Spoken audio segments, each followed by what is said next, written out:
Are you troubled by strange noises in the middle of the night? Do you experience feelings of dread in your basement or attic?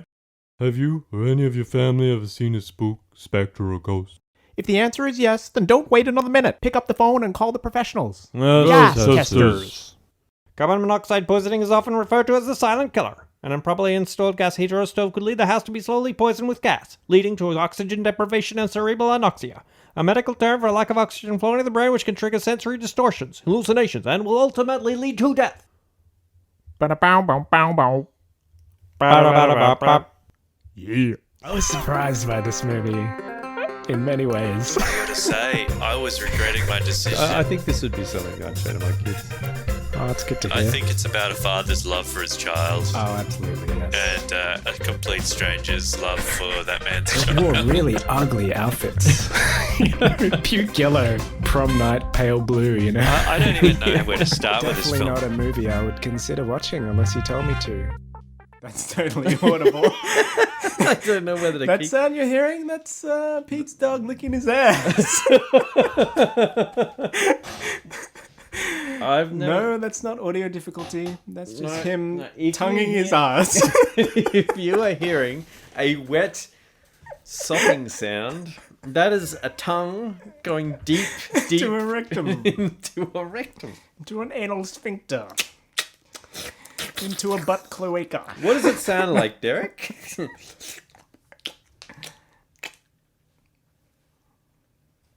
Hello, I'm Derek, And I'm Peter. and this is the Mog. In this podcast, one of us suggests a beloved movie for the other to watch, and then we talk about it.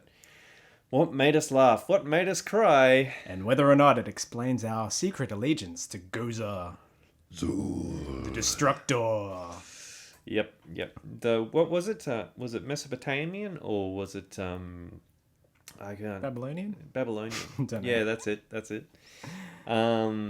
We have a never very studied. special Mog prepared for you today. We do. It's the first of its kind.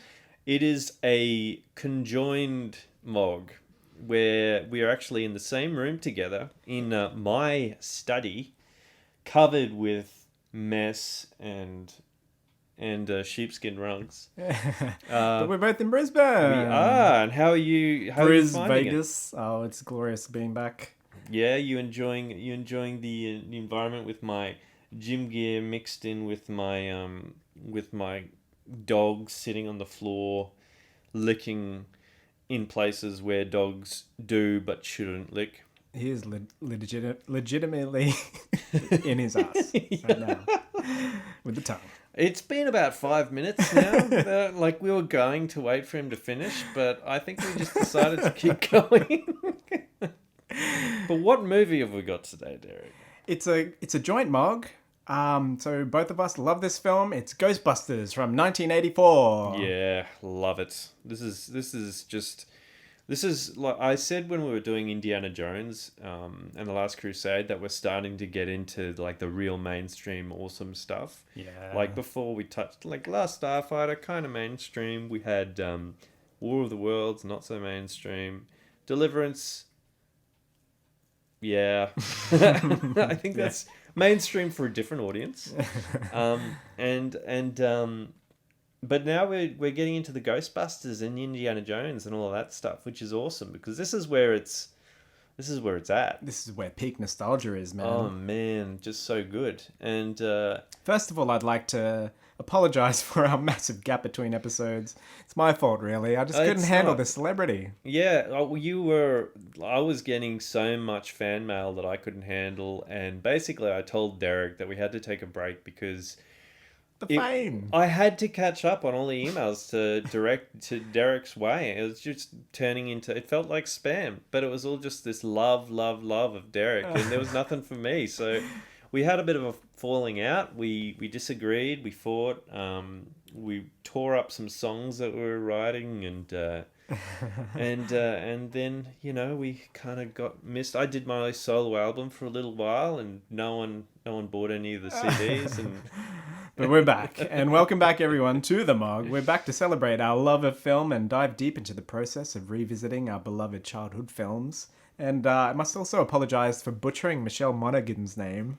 I got her mixed up with Elizabeth Montgomery from Bewitched, and I think I called her Michelle Montgomery. Oh gosh, Nice. I love Bewitched. Well, I mean, I think it's forgivable. I think it's forgivable. Did you have an alternate title for this film? I did.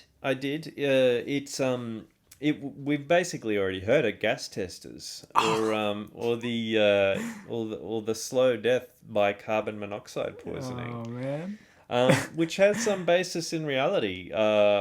Because for those of you who aren't necessarily in the know and have had paranormal experiences in the past, you may have dodged a bullet. Because apparently the types of experiences that people can have in haunted houses, there's lots of different reasons. I'm not going to say that there's no ghosts or anything like that. I don't know. I'm not a scientist. But I'm not a ghostologist. I'm not a ghostaholic. Yeah, apparently some of the symptoms that are associated with things like ghosts, like feelings of pressure on the chest, feelings of paranoia, and that there's someone in the house with you, someone watching you. Dread in your closet or basement. Basement or attic. If you're seeing some spook, specters, or ghosts, that may be a stalker, but it also could be carbon monoxide poisoning. So you might want to check your gas heaters or whatever it is that causes that type of stuff, or get in a gas. Once you've got your your psychic to come in and have a look at the place and make sure that there's no ghosts there, then you can get your gas guy in if you haven't died by that. Gasbuster. Gasbusters. So that's pretty much my alternative title, really. Just more of a scientific and completely boring backstory to possible death and associated with the paranormal. I just had goat's butter. Sorry, I'm vegan. Thanks anyway. Goat's butter. Man, that actually sounds like a death metal band name. Goat's butter. Ghost butter. They're definitely not vegan. Oh, I don't know. I reckon they'd be like, they might bite the head off of a bat, but they'd spit it out They don't afterwards. ingest. Yeah. They wouldn't be doing it for the protein. So the synopsis for this movie: 3 former parapsychology professors set up shop as a unique ghost removal service. Ghost removal service. It sounds like a move. I was just going to say a moving service, which is exactly what a removal service is. So there's no analogy clearer than what you just said, and I've just wasted a couple of seconds of airtime. That's pretty succinct. I think the only additions to that is that they have to fend off the evil Gozer and the henchmen of Zool and the Gatekeeper. And the coming of the apocalypse, end of the world. Yeah. Dogs and cats living together, mass hysteria. So many quotes in this film. Oh yeah. Oh man, and a lot of it is Pete. Oh, Bill Murray, man. Yeah, Bill Murray. I actually, there is a bit of useless trivia for you about me in this film. I completely forget who is who when we talk about the last names of them. Spengler, Venkman. I have no idea. If you say Venkman, I can't remember if that's Bill Murray's character or whether it's Egon. Ray. Oh, Egon. I can't get you. Like I can't remember the actor's name for Egon. Oh, so yeah. he's Egon to me. It's Egon, Bill Murray, and Ray. Yeah, or Dan Aykroyd. He's always been Egon to me too. But he's actually the co-writer. Yeah. So who was it that directed this, Derek? What's a bit of background to this? Oh, so a bit of background. It was directed by Ivan Reitman. He's a genius. He's a genius. He uses people as human shields. Or at least he recommends it. So he did Meatballs and Stripes. Total Recall, wasn't it? Did he do Total Recall? No. That wasn't Ivan Reitman. Oh, okay. I have no idea then. That was a skit from The Late Show, I believe. That's it. That's where I'm getting that from. Yeah, Ivan Reitman is a genius. Fantastic. But it was 1984, and it was a massive year in movies, man. Like Ghostbusters, Beverly Hills Cop, The Terminator, Karate Kid, Oh. Nightmare on Elm Street, Temple Wow. of Doom, Gremlins, Romancing the Stone. So that was Robert Zemeckis. Conan the Destroyer, Police Academy, Neverending Story. So much Wow. stuff. June, you love June. Last Starfighter, we've done that. Yeah. Oh, Last Starfighter, same year. Star Wow. Trek 3, Search for Spock. The church. But Ghostbusters with the runaway hit. It's 30 million budget, but 229 million, man. Wow. Holy crap. That's a percentage difference. Yeah. And it was the biggest grossing comedy film of all time, apparently. Oh, really? Yeah. Wow. Well, it's definitely a comedy, but I don't know. I don't even think of it as a genre. I think of it as Ghostbusters. Like you say, oh, what's your favorite comedy? I wouldn't think of Ghostbusters. Yeah. I don't know what I would think of with my favorite comedy, but I wouldn't be thinking of Ghostbusters. It'd be just like one of my favorite films. I wouldn't even think of a genre. It Do you did know what I feel mean? like that. It became its own thing because It did. I was reading some background about it, and they're saying everything has a 3-arc structure and progression except Ghostbusters. Oh, is that right? Really? Yeah, it's just like That's the classic saying. Well, I don't know anything about 3-arc structures. because they're Derek. exactly the same as when they come in. It's very, but it's Most- all about most of the my actors. acts for are me. longer than 3 to movies. Between 3 and 7 acts. 7 acts. Oh yeah, true. We have the worst track record for that stuff. Yeah. I know about the structure of film. It's all good. But it's about the actors, really. Bill Murray, Dan Aykroyd. Oh, they all man. have background in theatre acting. So Saturday right. Night Live, Yeah. sketch comedy. Their background was Second City Theatre. And there's some quotes in this stuff. Bill was saying that if you make other people look good, you'll look good. And Dan was saying that, Dan Aykroyd, he was saying that they talk in shorthand and they understand each other. Right. So they had all this background in improv theatre. Yeah. So that's why it really Of course, works. they'd worked together for so long. Yeah. And they do play their characters very separate from each other. Like the comedy for each of them is not... It's not like they're all making the same jokes at each other. Like if you look at... Let's think of a really good comparison to this movie where we can talk about the nature of comedy. There's another film similar to this one called Ghostbusters. In, what is it, 2016? Oh, yeah. Have you seen that? I have. I watched it in preparation for this. Oh, right. So I hadn't seen it before. Right. The original. Well, all of them are kind Obviously. of... Yeah.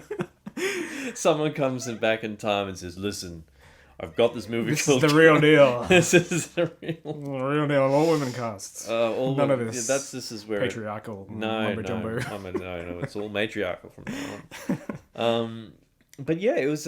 What did you think of that film? I have comments, but I think I'll leave those to the end Sure, because I fair think enough. this is the golden film we're on. Yeah, we don't want to tarnish it. Wasn't gonna say it, but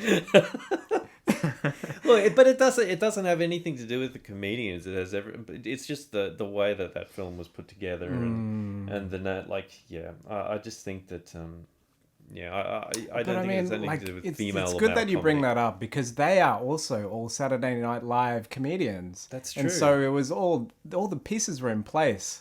But I'm not. Yeah, It's like they tried to recreate something instead of recreate instead of create. Yeah. And I think that might have been part of the thing that Well, held it's it back. the age we live in. The reboot. I Yeah. mean, Predator just came out again. The Predator. There have been we shouldn't go down the rabbit hole too much, but we'll have to talk about reboots at some. Maybe do like a separate thing podcast altogether and just Yeah, I talk think about so. something outside of the MOG, but just like the nature of reboots. And I have a nice quote actually from Bill. He's saying basically it's trying to keep a ball up in the air. If I don't have the idea, somebody else tries to whack it up. All right. And that's sort of the feeling you get from watching this. They all really bounce off each other, and Yeah, but some of them are funny in different ways, I guess is where I was going. Like Bill Murray, I don't know. I can't even really think about... it's not... The comedy isn't saying something absolutely ludicrous, so ludicrous that it's laugh out loud funny. yeah. it's all like there is a bit of sort of making fun of each other throughout the film, where it's sort of like a collegial sort of relationship where they're making, like, for instance, when at the beginning of the film where he goes oh, and then whacks the book down when Egon's like listening at the thing. Yeah. Yeah, like that humor is certainly there. Yeah, I know what you mean. But was there anything else for the, like? Oh, I've got tons. I'm actually sorry. I'm half listening to you, half looking through my notes. Wow. But the production design, I have to mention, it was incredible. John DeCure, he's third-time Oscar winner. So The King and I, Cleopatra. You know that massive temple at the end? They constructed that whole thing. Oh, It's wow. huge. And they constructed an actual set of New York to 1/18th scale, like Central Park for the Stay Puft scene. Oh, wow. So incredible work going on in this film. Gosh. The special effects was Richard Edlund. He's a second-time Oscar winner. He also worked on Star Wars: A New Hope, Raiders of the Lost Ark, Poltergeist, and Return of the Jedi. So Wow. incredible stuff with the special effects. You can agree, right, with Ghostbusters? Oh, special effects are great. I really do like the like some of the stuff. It just sounds like I'm making a joke, but the actual the I can't believe I've forgotten what they're called. The thing that fires off lasers. The I don't know what the name is. Proton pack. Oh, Proton pack. Yes. Yeah, that just the effects for that were really great. Incredible. Yeah. Yeah. Then like I think that they had a really nice sort of shine to them, and the ghosts themselves are like that ghost at the beginning, the librarian. That was awesome. Just the work they've done. It's just Yeah. so unforgettable. It's Yeah. etched in your mind. And then that's when it cuts to the Ghostbusters theme. And, Yeah, my that's gosh, right. It's just That's right. unforgettable. But like this, it lost out to Indiana Jones and the Temple of Doom Oh, for really? best visual effects. Oh, best. So that's like, it's up there. I don't. The I- heart. from the I beginning. disagree. Oh yeah, that's true. That's the heart. That's right. And Yeah, it's all about the best heart. original song, man. It was nominated. Ray Parker Jr. Ghostbusters. Really? Yeah, it lost to Footloose, I think. Oh, right. Yeah, I mean the music in Ghostbusters, it was like it was in its own entity, like just the music outside of the Ghostbusters. The Ghostbusters theme, you mean? Yeah, well, Oh, the it's Ghostbusters iconic. theme, but like also each of the pieces of music throughout this, just you if you hear it, you know exactly where it was in the film. Yeah. Like saving the day.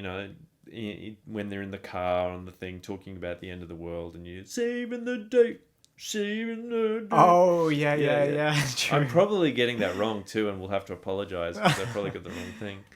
But yeah, I love the soundtrack in this. It is very 80s, but I don't know. Yeah. I still like it. No, man, I love everything about it. I can't even start. Yeah. I'm a massive fanboy. But what's your background with this film? How has the movie touched you? Oh man, just I just computer game computer games, all of this. Like I remember we had an Atari of the 2600 wow. Ghostbusters game of Oh, this, wow. which was really hard. Is it? Yeah. Is it top-down shooter? No, it was like it was almost like it was side on, and they had like different things happening, and it's kind of even for it was an old game, but they had scenarios play out. So where you either had to capture a ghost, or you had to do something in building, or something to do with the. I don't think we ever figured out what the hell to do with the Stay Puft Marshmallow Man. Oh, you scene. got to the end. Well, I don't think it ever ended. Oh. Which was a lot of Atari games just seem to keep going.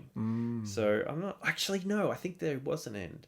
I can't remember enough about the game, but I do know that like I was totally obsessed with Ghostbusters because haunted houses and all of that stuff. But Yeah.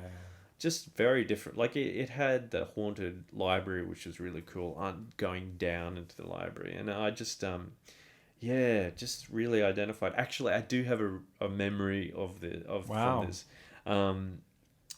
There was a friend in the street, and so there was me, my brother, and this other guy, and we made our own proton packs Oh.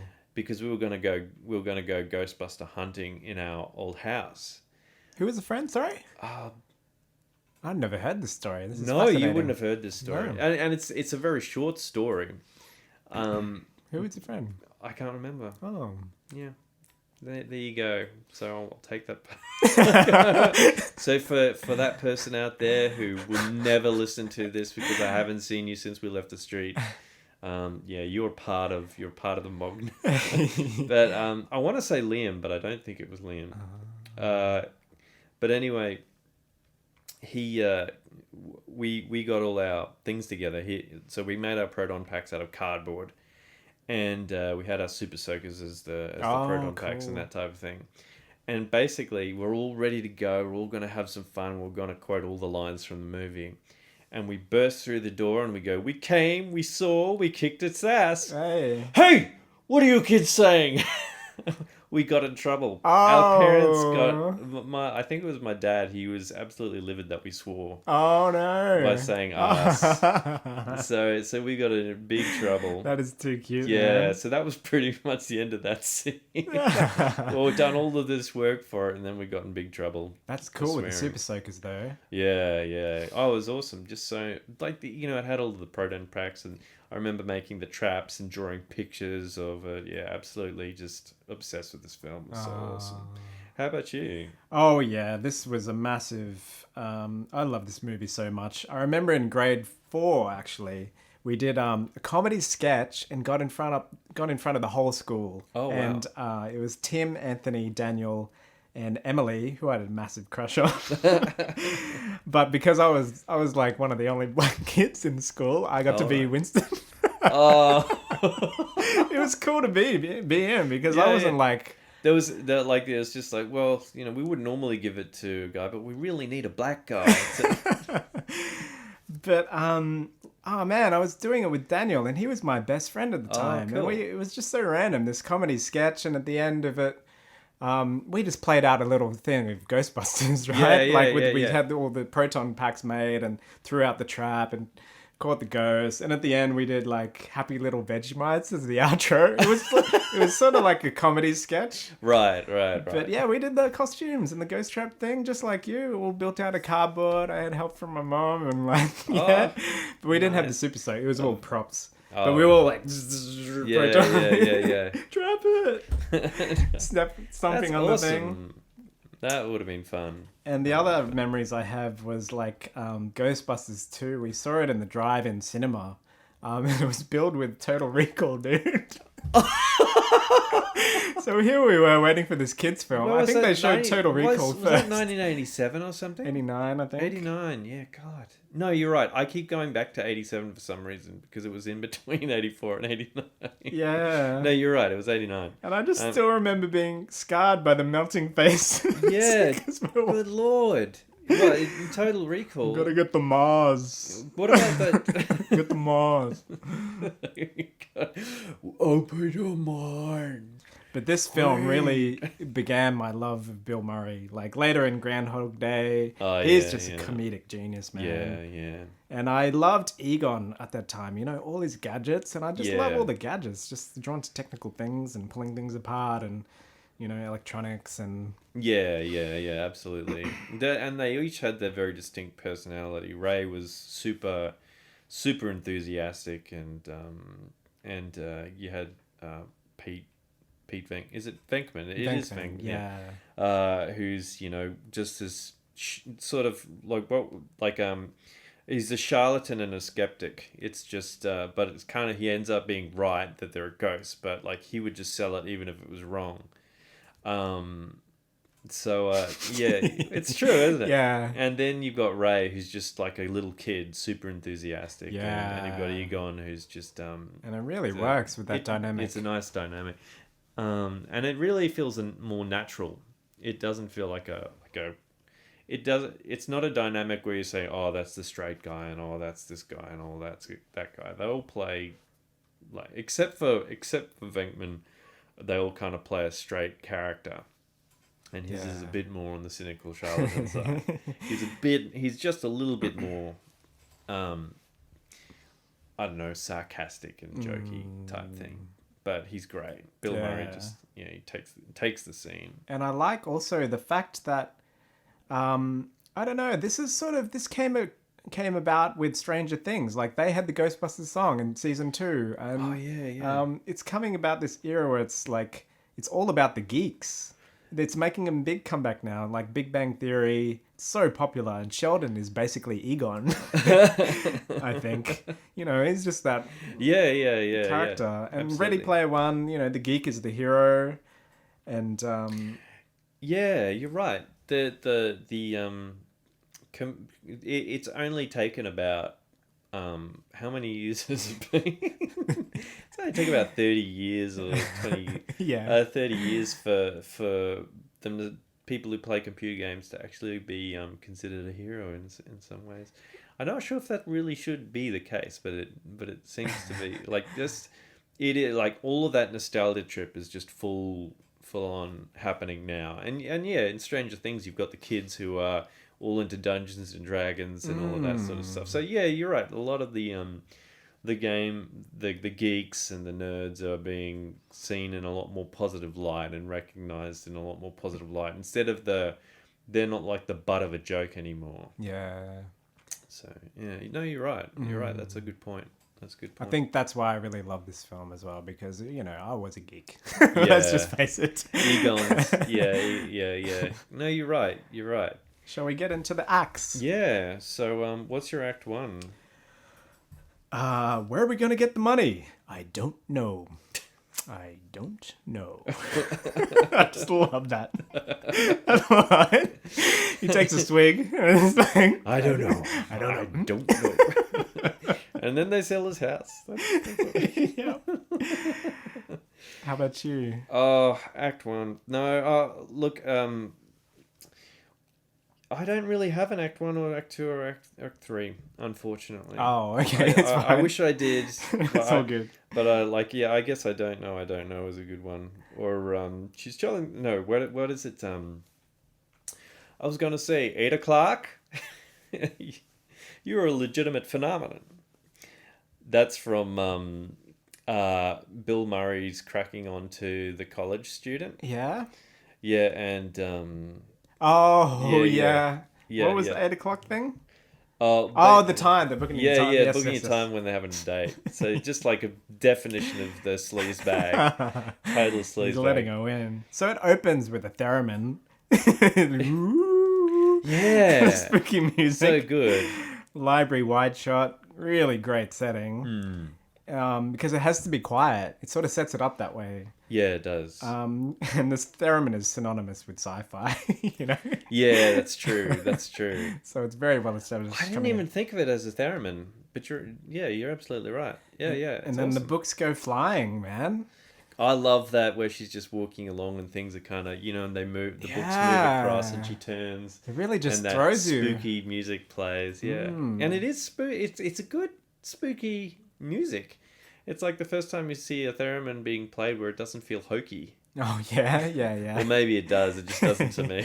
No, we're just too used to it. But when those cards go flying, wow, how did they do that? They're just flying Yeah. out of Oh, there. they must have had I think they had like air pressure things blowing up. But the looks- fact that they all came up one at a time. Man, it looks in so perfect cool. order, Yeah, it's awesome. Very memorable. Yeah, absolutely.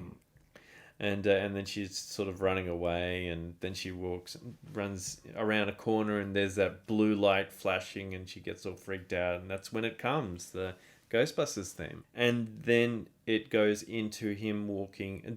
You're following the camera into Venkman's office, where it says Venkman sucks or something like that where someone's crossed it out. And Oh, says yeah, sucks on the thing. true. And yeah, and I love that scene. What did you think of that scene where he's doing that? He actually he's testing psychic phenomenon, and he just is completely, I studied psych, and there was a scientific method, and this guy he's the anti-scientist. Yeah. So he's letting her pass, but he's giving the guy a hard time, Yeah. even when he gets it right. Yeah, even when he gets it right. I'm sorry, shocks Yeah, him. this isn't your lucky day. But I love Bill Murray, like, at the end of that, he just smacks Aykroyd in the head. He sort of jumps up and I'm in the smacks middle him of in the- something. It's really comical, man. Well, excuse me for a moment. But basically, he's the same character as Phil from Groundhog Day. I felt. Yeah, he is kind of probably just a little, and the same character as Scrooged. I think Scrooged. He's probably the worst version of Bill Murray and Scrooged, as in the nastiest. But yeah, it's very. You're right. He does play a similar character. And it's like he's got these throwaway lines. Are you Alice? Menstruating right now? Yeah. It went over my head as a kid. What has that got to do with it? Yeah, He goes, back off, man. I'm a scientist. Yeah. My uncle thought he was Saint Jerome. But I've got to say, with the psychic part, one bit that I love in that is where he electrocutes him for the second time, and that gum just flies out of his mouth onto the... Did you ever notice that? Oh, no. Yeah, and the second one, yeah. he's chewing on a piece of gum, and then he gets electrocuted, and he's just staring, and this piece of gum flies out of his mouth. Poor dude, hey? And I just love how enthusiastic Raymond is. He's so excited. Ectoplasmic residue. Oh my god. Somebody blow their nose and you want to keep it. But they're asking, I like how just sort of endearing they are. They're like, so what do we do? It's like, I don't know. I What don't do you know. think? Venkman has to, and I like how Venkman had to speak to it. Like they just push. Yeah, that's right. That's like no, hang on. Yeah, you're right. He does. He goes out and he goes, "Hi, I'm Eager. What is You he would goes? think we've watched this I'm film. Peter." Yeah, I know. I know. I'm getting. I think We took our notes like a month ago. Yeah, and just I'm thinking of one scene when you're thinking of the other. Like I'm thinking one scene slightly ahead. Like because Ray comes out, he goes, "All right, I know exactly what to do. He goes, Stay close." Do exactly that as I was at say. the end. No, and that's what I was thinking. But because you're right. Before then, he goes, so Bill Murray goes up to him. So where are you from originally? You know. all right, the usual stuff isn't working.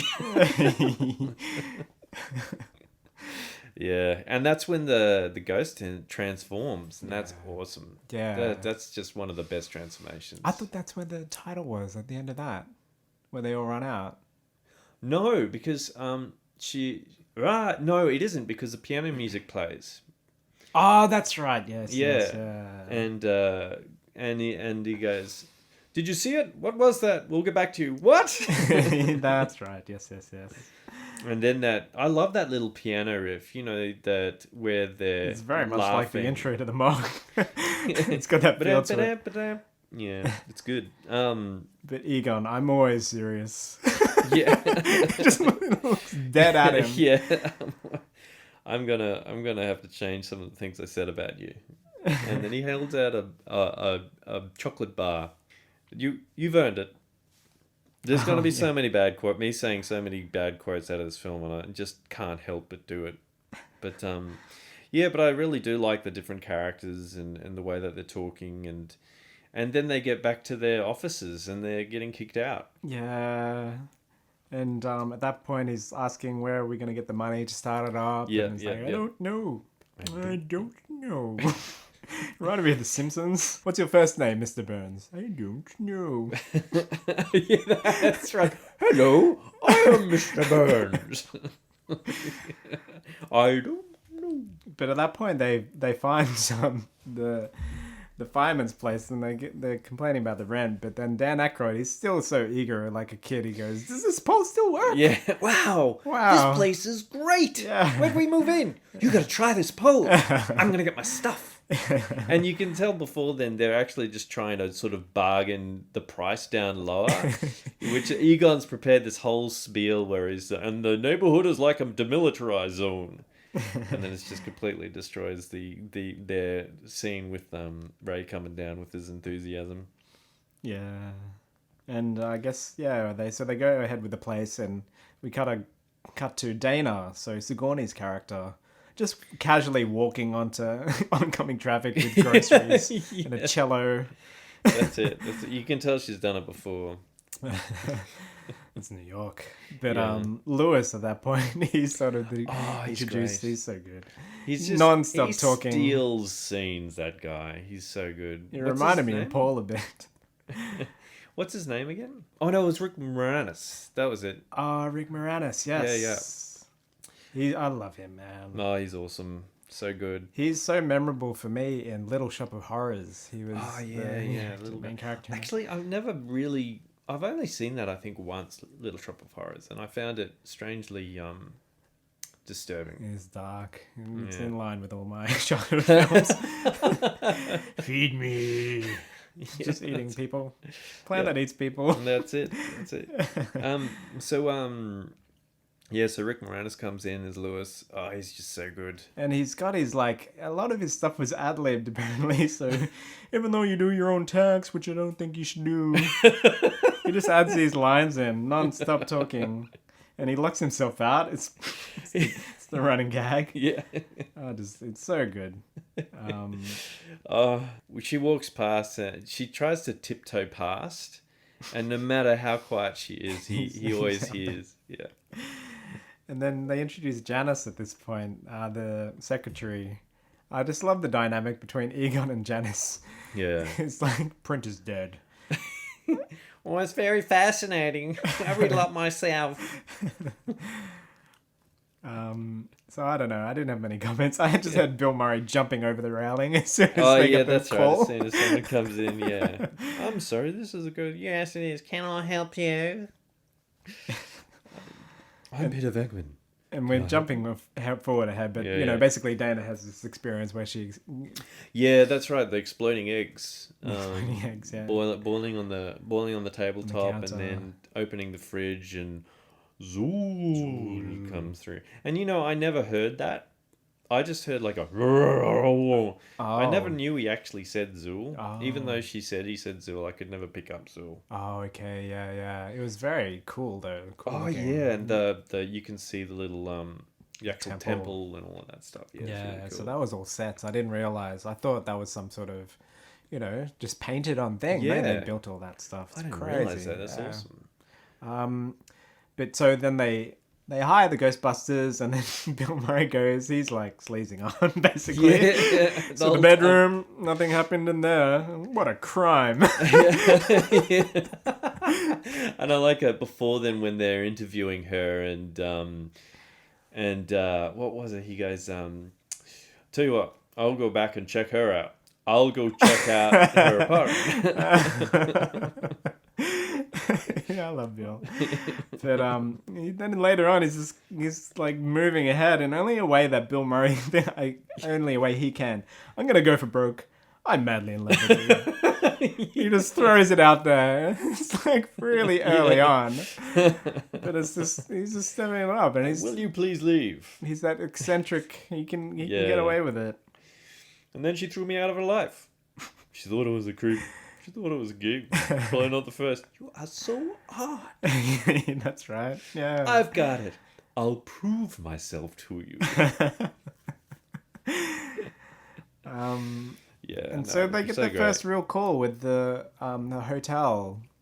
They Yeah, get sent out to the that's it. hotel. We've got one. And they hit the thing, and They had the Ecto 1, which was a hearse. yeah. Awesome. All painted. I like going back very quickly. When he turns up and he's describing all the things that are wrong with the hearse that he has to fix, and it's like there's actually nothing right with the car they've got. But yeah, that pulls out, and it's got basically it's as eye catching as you possibly can be. It's perfect advertisement for Ghostbusters. It was awesome. Yeah, With the fins in the back and the siren. Yeah. And they are going out of their way to make sure that everyone can hear them. Because they walk in and, hey, anybody see a ghost? And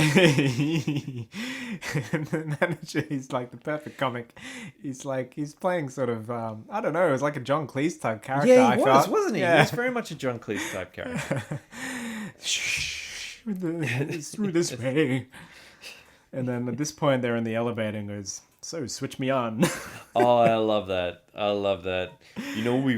We've never really had a successful test of this equipment. I blame myself. So do I. And then switches on. The power up noise, man. Yeah, it's so cool. So good. And they all edge away. Yeah. It all sounds like a nuclear device, doesn't it?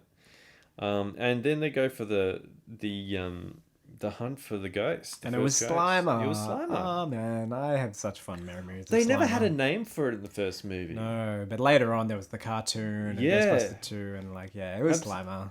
Yeah, it was interesting that it must have been such a popular character that it was identified on its own as a popular character. Yeah. I They think really ran with it. I think. Yeah, and they added a lot of humor for that ghost as well when you think about it. You know, it running like it eating and shoveling food down, and how they did that. The effects of the actual ghost itself was awesome. Incredible. Yeah, real personality and Yeah, and how it was eating food, but it kind of looked transparent at the same time. Yeah, was really true. good. Yeah, It was really I like good. that. And with them, that's when they had the lasers actually from the proton packs. That Yeah, was just that's stunning. right. Just stunning.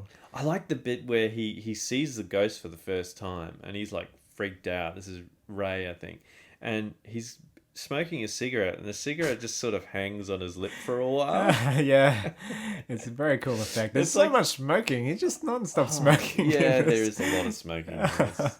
Yeah. Definitely the 80s, man. Yeah. But this is when they say they had the foreshadowing, don't cross the streams. And This that's, is establishing the science of The these science. things. but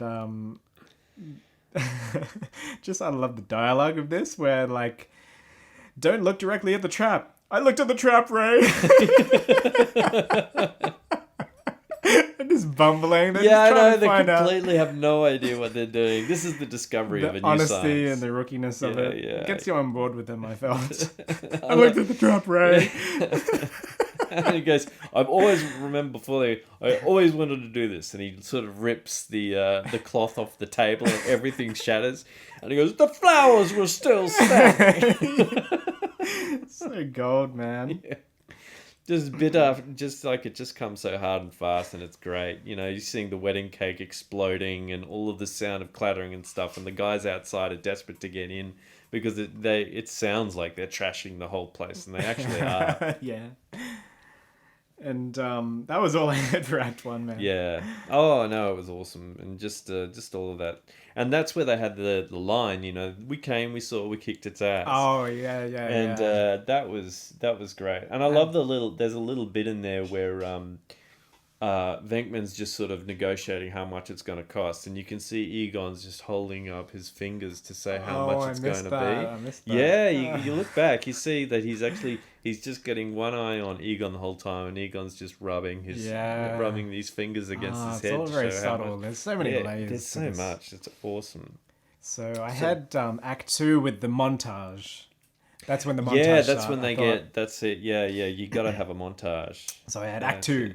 Don't goes away. There's nothing to worry about. I stole those puns. There's this thing called Sian Welby. She's a weather presenter in England. And I just want to wife her. There's 22 Ghostbusters related puns in 60 minutes. Oh, right. And they're all weather related. That's awesome. Oh, you have to show me the what? Well, if there's Well, I've three got them acts, for Act 3. I'm guessing 3 acts. Yeah. So what was it? 60. So there's like 57 that I haven't heard yet, or won't have heard yet. So you'll have to show me the rest. And I like the montage because it was like an origin story feel, you know?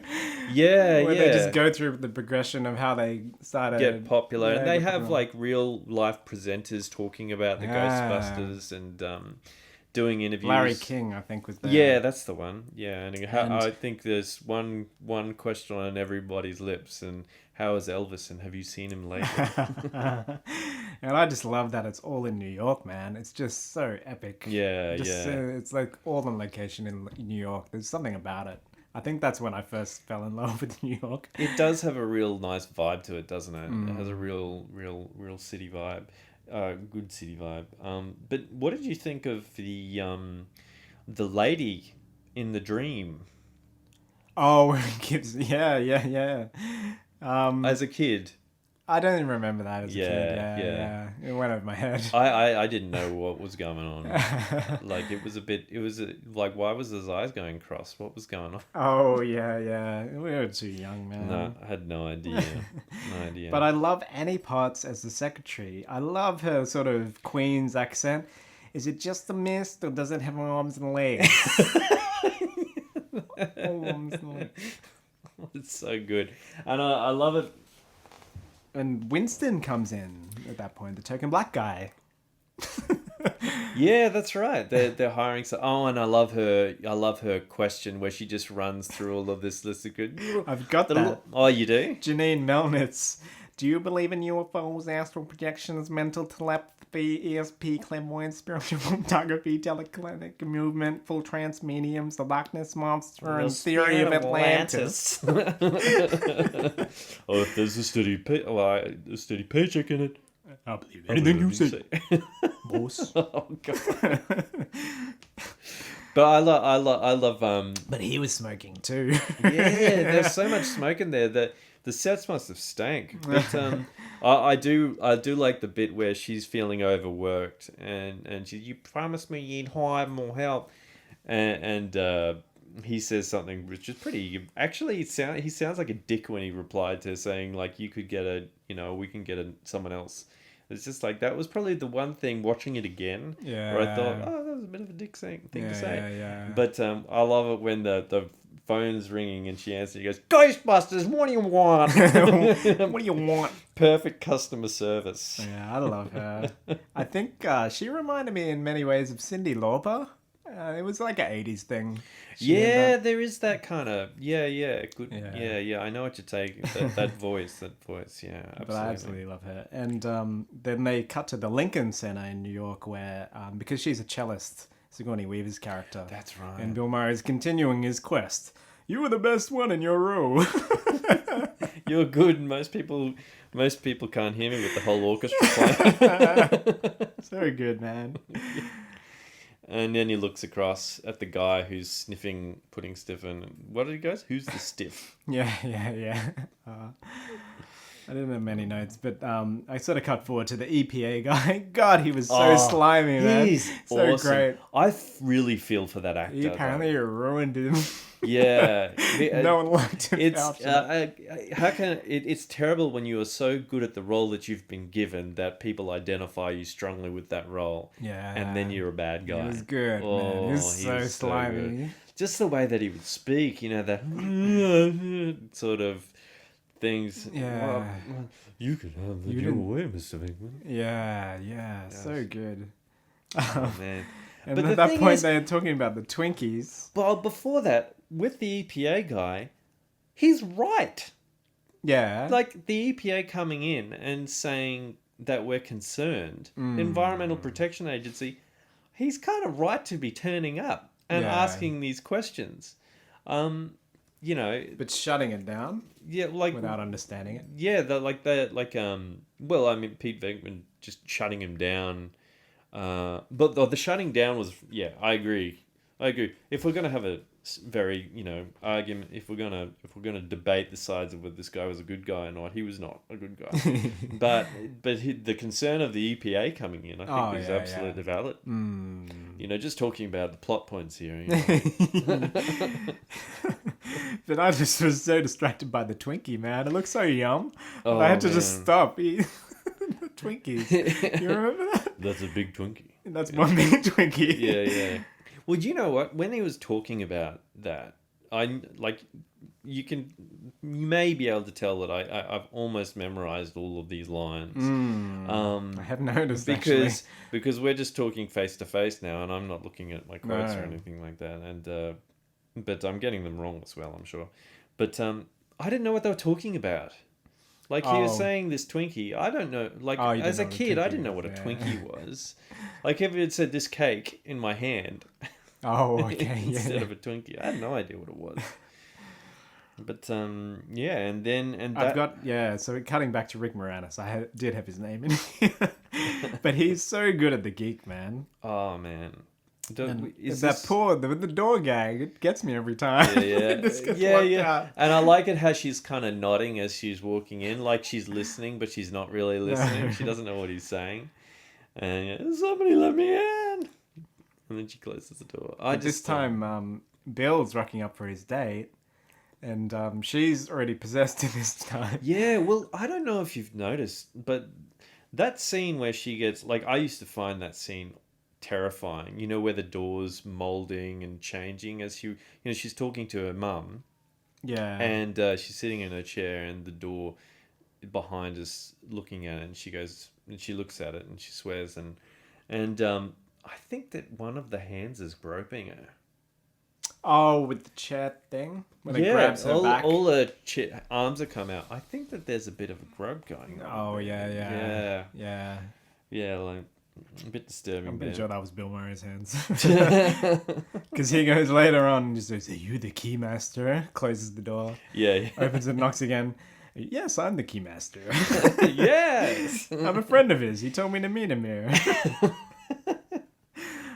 I love that. And the man, that 80s off the shoulder look going on. Yeah, awesome. So 80s. So good. She has freaky teeth though. Like she doesn't have to pretend with the teeth. They're like fang-like. Oh, that's true. Yeah. That's true. Yeah, she looks like she wants to bite him. And and that the where she says, "I want you inside me." I always thought that she was saying that she wanted to eat him. Oh, And okay. ingest him basically. I had no idea what was going on there. So yeah, like being older. I don't know. That's a bit. I had no idea. But then it sort of goes back to Rick Moranis turning into the dog character. Oh, I He's love running around. that scene, especially like the accountant scene as well, where he's invited clients instead of friends so he can get a tax rebate. It's the best. And he's describing all of their backgrounds. So every client that comes in has their story. You know, Yeah. Ted and Yeah. Lorette Manning or something like that. Ted owns a carpet cleaning business in receivership. They've got $15,000 left on the house at 8%. So they're okay. Anyone want to play Parcheesi? Poor cheesy. That's Yeah. right. And then And, there's the yeah. blonde, and then he just says, "You want to dance? Okay." Yeah, that's right. Maybe if we start dancing, other people will join in. Yeah, okay. Oh God, so bad. But I love and the scene where he's at the indoor outdoor restaurant. You know, where he can't find the door to get in, and he's Yeah. screaming as the dog gets him, and all of the restaurants just looking at him from the inside. And then they go back to Yeah. And then he runs into Egon. Egon just says, "I don't think he's human." He can't act, man. He's the writer. He's Harold Ramis. Yeah. He's the writer. He's done like amazing comedy writing. But the story was that he thought that no one else could play Egon as good as him because it's so serious and so dry. But I think he was right. He was good, yeah, He's, yeah. Like I get like you're probably right. He can't act. But he does that role very well. Yeah, that is the only role he can probably do. Yeah, I've only seen him in one other film that I can think of, and that was Ghostbusters 2. two other films that I can think of. The other one was Evolution, which was a comedy thing that had David Duchovny in it, and he was this. Oh no, wait, no, I've got that wrong. No, he was in Groundhog Day. Yeah. That's what I'm thinking of, where he's the psych, where no tumors, no lesions, no aneurysms.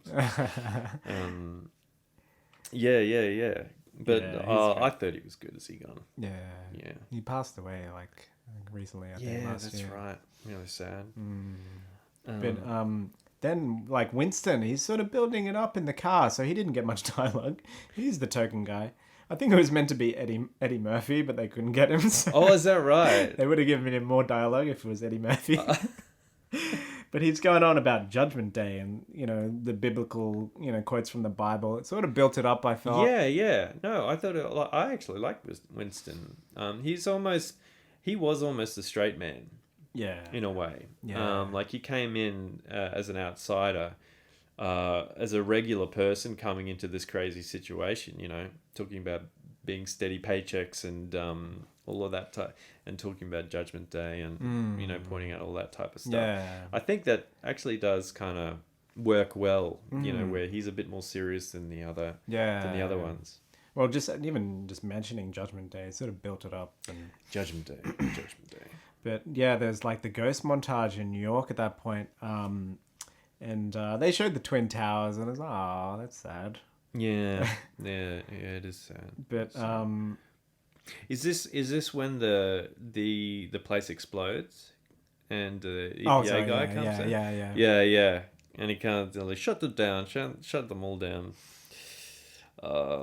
I'm skipping way ahead. Sorry. Yeah, you're probably right too, because I'll just get bogged down in every single line of this film. So But yeah, the place explodes, Yeah. and then Walter Peck blames them for the explosion, even though they warned him, yeah. and they get arrested. This is the great line. Is this true? Yes, it is true. This man has no dick. Yeah. Oh man, that line. Dickless here. Yeah, that's right. Until the power grid was shut off by Dickless here. They caused an explosion. So good. I love it. Like this sort of, there's this tone in his voice when he talks. It's like really kind of whingy. Yeah. The EPA guy. And Venkman, he talks the mayor into it, and he's like, Lenny, Yeah. baby. You know? Lenny baby. And that's when Peck loses. It felt good, man. I like that. Yeah. Get him out. I can't believe you're seriously considering listening to these men. Oh, yeah, it's so good. Lenny, you will have saved the lives of millions of registered voters. That's the one. Yeah. And really, that's where it sets up into Act 3, where I had the name as, now Slime Afraid, this is the end. That's from the weather. Oh man, the puns, man, they're pretty fantastic. But it had that, they shut down the streets in New York, man. It had a really big movie feeling. Yeah, it did, didn't it? And the funny thing is that there are characters in the crowd that really stand out, that you notice throughout. Like as they're trying to save the city, you actually notice these characters as it goes throughout the plot. Oh, cool. Attention to detail. Yeah. And that's when they had this little earthquake and the road opens up and they climb back in. The music fades back in and they're all cheering Ghostbusters. I know. That's so hooky. I don't know what it is. They do the handshake thing where it's like... Oh, yeah, I know. It's so great. So great. I just love that. Yeah, and then they're walking up the stairs and all of that momentum just gets stopped because they have to walk up the 22 flights of stairs. But the big building shots, they look really cool, Yeah. man. Like, just like it's real estate photographer's porn. Just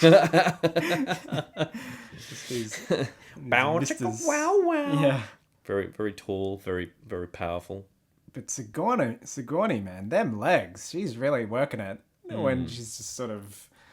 They're at the gates and just sort of displaying. Yeah. Awareness is there. Yeah. Oh, man. Well, I mean, she really was. She's really, your princess, isn't she? I Absolutely. remember you talking about how hot she was in Alien. So. And that's when we get to see them turn into a dog, and we see Ziggy Stardust. Oh, yeah. That was very, very Bowie, right? It was so Bowie. But I love that. I love that set, and it's so ancient and alien at the same time. Very Cthulhu-esque, Lovecraftian. Oh, yeah. I thought. Yeah. I haven't seen any of that stuff. I know you're a big fan, though. I'm a bit of a Lovecraft fan. Yeah, it's true. Oh, I love the god. Are you a god? Yeah, with the eyes. Very creepy. No. Then die. Ray, if someone asks you if you're a god, you say yes. And I love the way of trying to get around choosing the form of their destruction is a staple. Oh, yeah. And it's so good. I just had the 80s flat top. This really... Oh, yeah, aim for the flat top. Yeah, nice. But, I like Bill here. Like, they're all... This is the final fight scene. But he's just got this slouch. His mouth is open. He's sort of got this baffled look about him. He's not trying too hard. It's the final fight, but it's just sort of like. Maybe they're not cigarettes. It's very cool. Yeah, no, it is good, and I love it when they do cross the streams, and I love this plan. I'm excited to be a part of it. It's like there's so many holes in this plot, but it's just dismissed by Bill Murray's zaniness. Yeah, I love this plan. Let's do it. And I love it how when they do cross the stream and the whole thing explodes and there's marshmallow going absolutely everywhere, Oh, yeah. except in one place, and that's Bill Murray. Yeah, he's like the only person who barely has anything on him. It's just like on his shoulder. It wasn't in his contract, man. I like at the end, it's like, who does your taxes? Oh, that's great. Yeah. We'd like to get a sample of your brain tissue. Okay. And the kiss at the end, directed by Ivan Reitman, man. Yeah. Yeah, he gets the girl. Gets the girl. That's it. She might have been slightly catatonic at that stage, though, so it may be debatable whether it was by choice or not. But yeah, the last thing that I had was just how you get to see the characters that have been throughout the film as they drive away off into the distance, and it's Slimer so comes. epic. Epic. So they did it so well. They really played your emotions.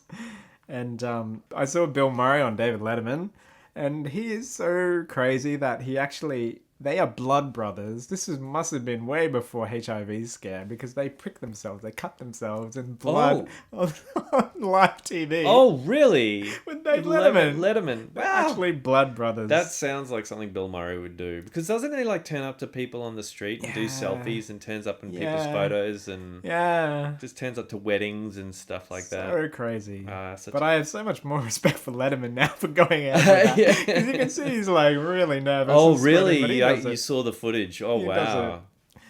Man, I would have been freaked out. Did you have any final notes on the actual film? Look, all I can say is just like, I'm sure you can hear my enthusiasm for this film because I just absolutely love it so much. And I've probably spent more time quoting the film than I have talking about it. Because I just there's so much of this. This is just like, it takes me back to childhood every time I watch this film. And it's the type of film where I can't even review it. I can't say whether it's good or whether it's bad, whether it hits the plot points or whether there are plot holes. Yeah. I can't even tell anymore. So to me, it's just one of the most perfect films there is because I can't criticize it. So yeah, that's pretty much me. It's an 11. It is the top. It is one of the top. There are other ones that are also the top, but it is alongside those. It's the meaning of film and television to me. So I'm gonna ask you about the reboot now. What was that like when you were Well, before we move into darker territory. it doesn't have to be dark. It doesn't have to be dark. I'm just joking. But I guess what I mean, like, well, what about you though? Well, how do you see this film first? Oh, okay. Well, I'll talk just a bit about the reboot because it sort of relates. So it's the whole SNL crew. It was like, Kate McKinnon, Kristen Wiig. I'm massive fans of these comedians. Yeah. No, they're good comedians. And so they did some things right, which I felt. They sort of end with New York, lights turning on, and it shows GB in the lights of the skyline. Right, okay. And that's what like this movie is about to me. They really got that. It's much about the movie as about New York, the city. It's about their love of New York and New York getting behind the Ghostbusters and like. But there are so many set pieces that are sort of like in haunted houses and stuff. I don't know. I find in the reboot, yeah. And their office is a Chinese restaurant. But they did pay homage to it. They go there. The rent was that's true. That was good. But the other good thing I liked about the reboot was Kate Holtzman in this slow-mo scene where they did a big brass version of the original theme's bridge. The Oh yeah. It's all in slow-mo and she goes, "Let's go."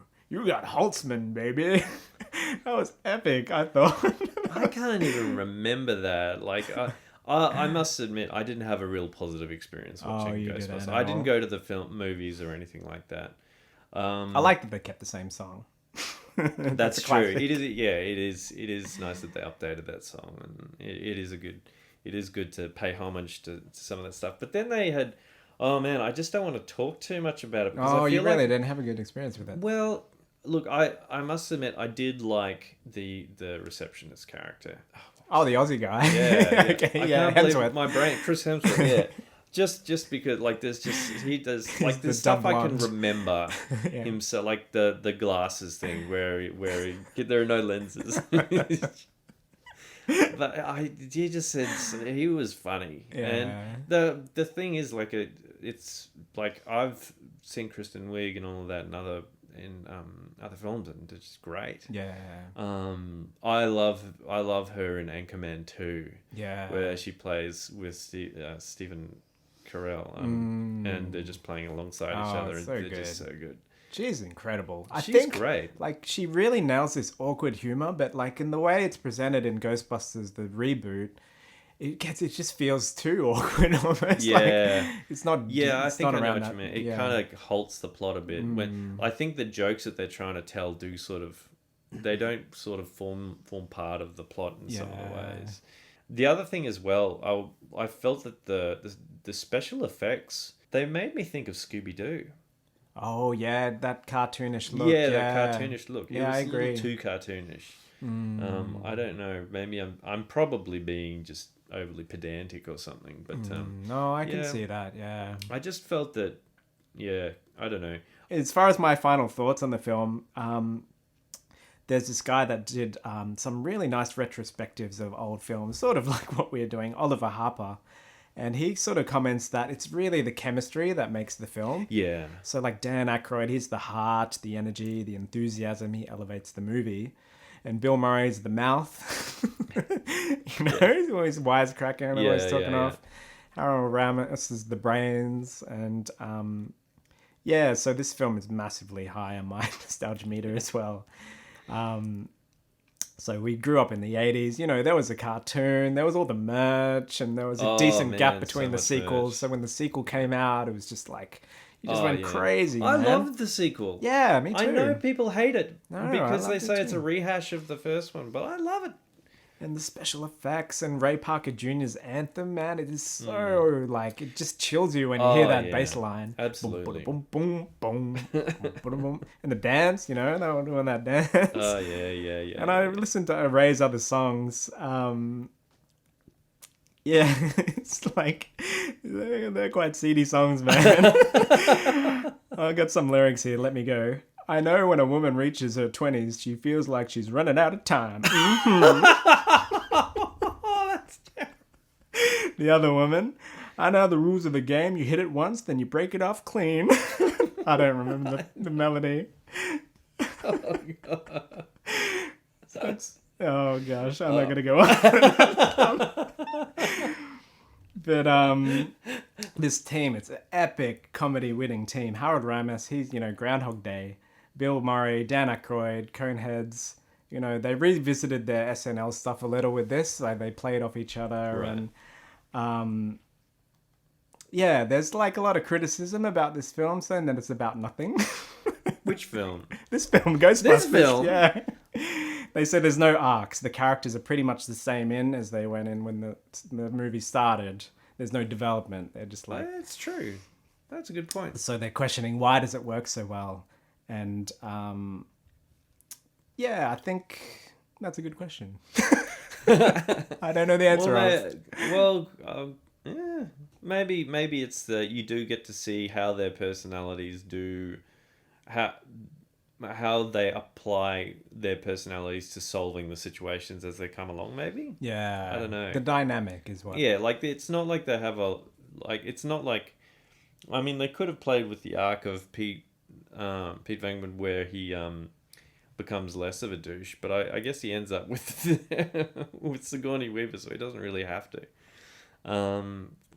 You're right.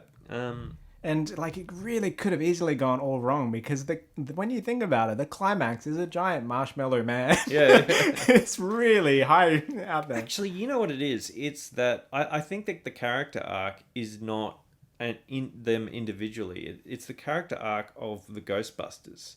It's an origin story film. Yeah. So, and it's not an origin story of a single person. It's not like a superhero's origin story. It's the origin story of these people and how they become the Ghostbusters and how they get recognized and save the city. So I'm not sure if I do agree with them having that there was no character arc. I guess it was more, it was an origin story of a group rather than of an individual character. Yeah. And it was a comedy. I mean, It's all about the jokes. But also, like, I had a very similar notes on that, actually. It slowly escalates the sci-fi so it doesn't overwhelm, like with the ghost at the start. Yeah, that's true. And it's about the structure. Yeah, it's an origin story. So it reminded me a little of Iron Man. You know, failures were a part of it. Yeah. It's all about the bumbling earnestness. Yeah. Yeah. No, absolutely. I think you're right on there, and it's a good thing to talk about too, because as I said, I don't really think about this as a structure. Like, I don't think of this as a film to be reviewed, and I find it hard to review it. But yeah, I mean, there are probably valid criticisms in some way talking about there not being a character arc. But then again, there's also the arc of how this thing occurs. Like, what's the situation? Yeah.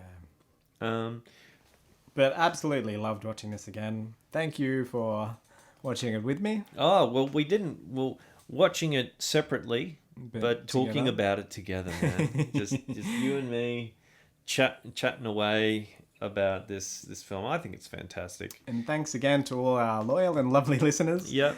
And our next film is one of mine. I'm changing it up a bit from all the sci-fi. I'm having The Shawshank Redemption. Oh, wow. 1994. Gosh.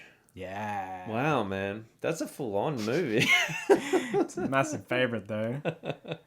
Oh, that should be good. Yeah. That should be Looking good. forward to it. I still can't believe that I never knew that was a Stephen King film. Oh. No. Oh, well, I'll have to get into the research. I do know it is now. All right. Well, thanks very much, guys. I won't say stopped because we're in the same room. I don't need to ask the question. Yeah, we don't have to anymore. Thank you. Thanks, guys. Good night. Gas testers. Gas Gas testers. testers. Gas testers. Gas testers. Gas testers. Gas testers. Gas testers. Gas testers.